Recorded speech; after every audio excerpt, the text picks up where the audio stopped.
Why you must love God more than anything else in the world. I've realized by searching for lasting love that it was someone else who cared for me through all human loves.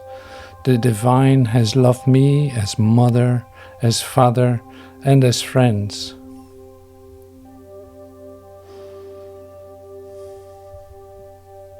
But why are we made to feel love for our family members and friends, only to watch them slip away one by one? These events take place to help us realize that it is God who is loving behind the loved ones.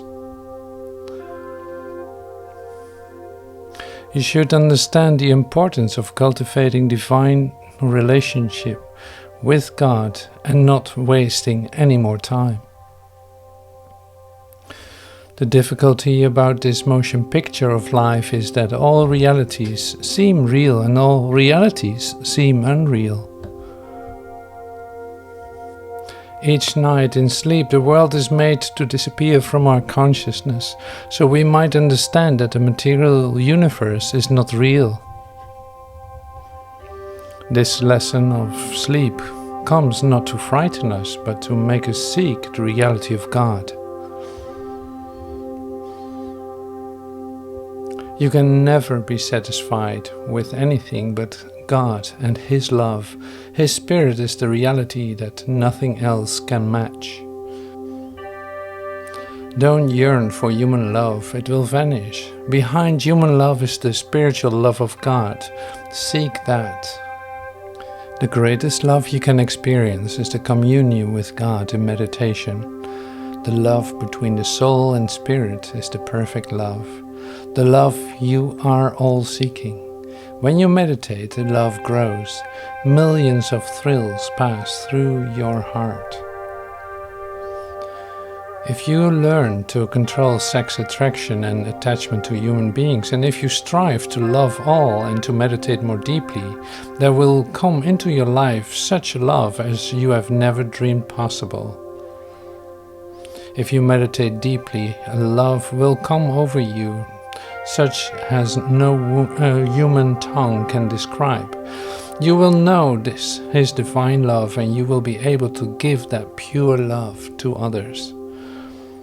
In the consciousness of one who is immersed in the divine love of God, there is no deception, no narrowness of caste and greed, no boundaries of any kind.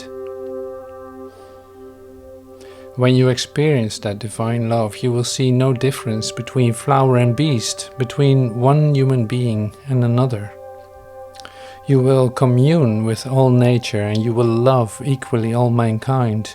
True love is divine, and divine love is joy.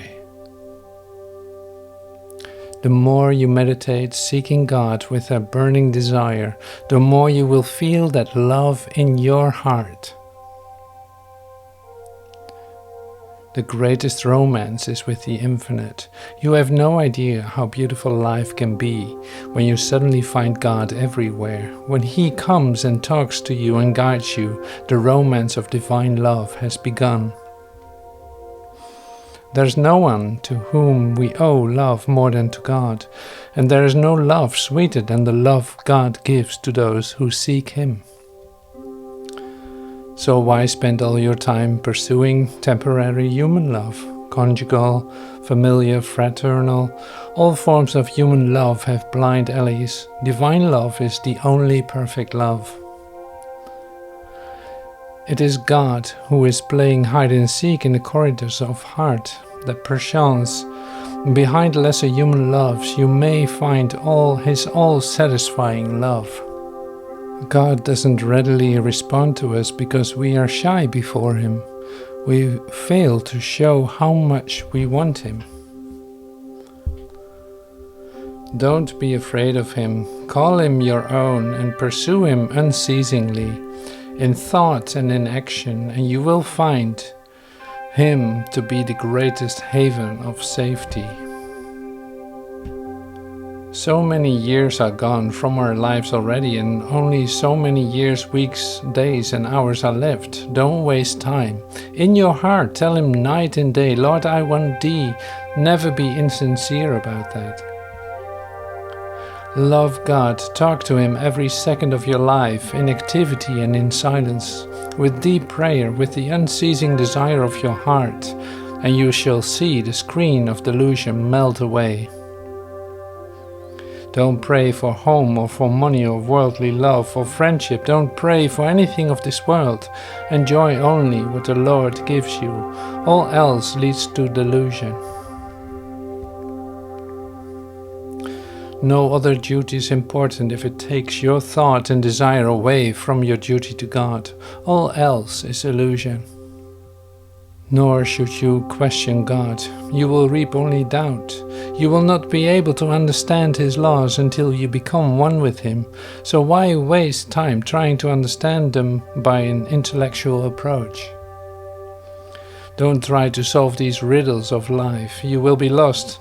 When you find God, in the last chapter, He will give you the solutions to all the enigmas of human life, and you won't be able to question His wisdom when you hear His replies. Live with God in your heart and have no fear in the world. Fear will be afraid of you.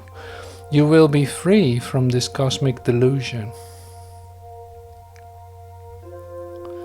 Then you will smile. I know at last the mystery of it all. But don't try to know first. Love God first. Then He will tell you everything, and you can smile with an eternal smile. I want to instill this understanding in your hearts until you realize that God is important, more important than anything else, and until you spend your life in seeking to please Him, you are not spiritually evolved at all. Man has come on earth solely to learn to know God. He is here for no other reason. To all those who seek God and love Him, He tells of that great life where there is no pain, no old age, no war, no death, only eternal assurance. In that life, nothing is destroyed. There is only inevitable happiness that will never grow stale, a happiness always new. So that is why it is worthwhile to seek God. All those who sincerely seek Him will surely find Him. Those who want to love the Lord and who sincerely wish in their hearts to know Him will find Him. You must have an ever-increasing desire for God day and night. He will acknowledge your love by fulfilling His promise to you throughout eternity. Then you shall know joy and happiness unending. Use the night hours as much as you can, and the early morning, and all free moments between demanding duties to pray inward to God with all your soul. Reveal thyself. Solitude is the price of God realization. Wake, waste no more time in blind believing. Follow the tested methods of attaining self-realization and know God.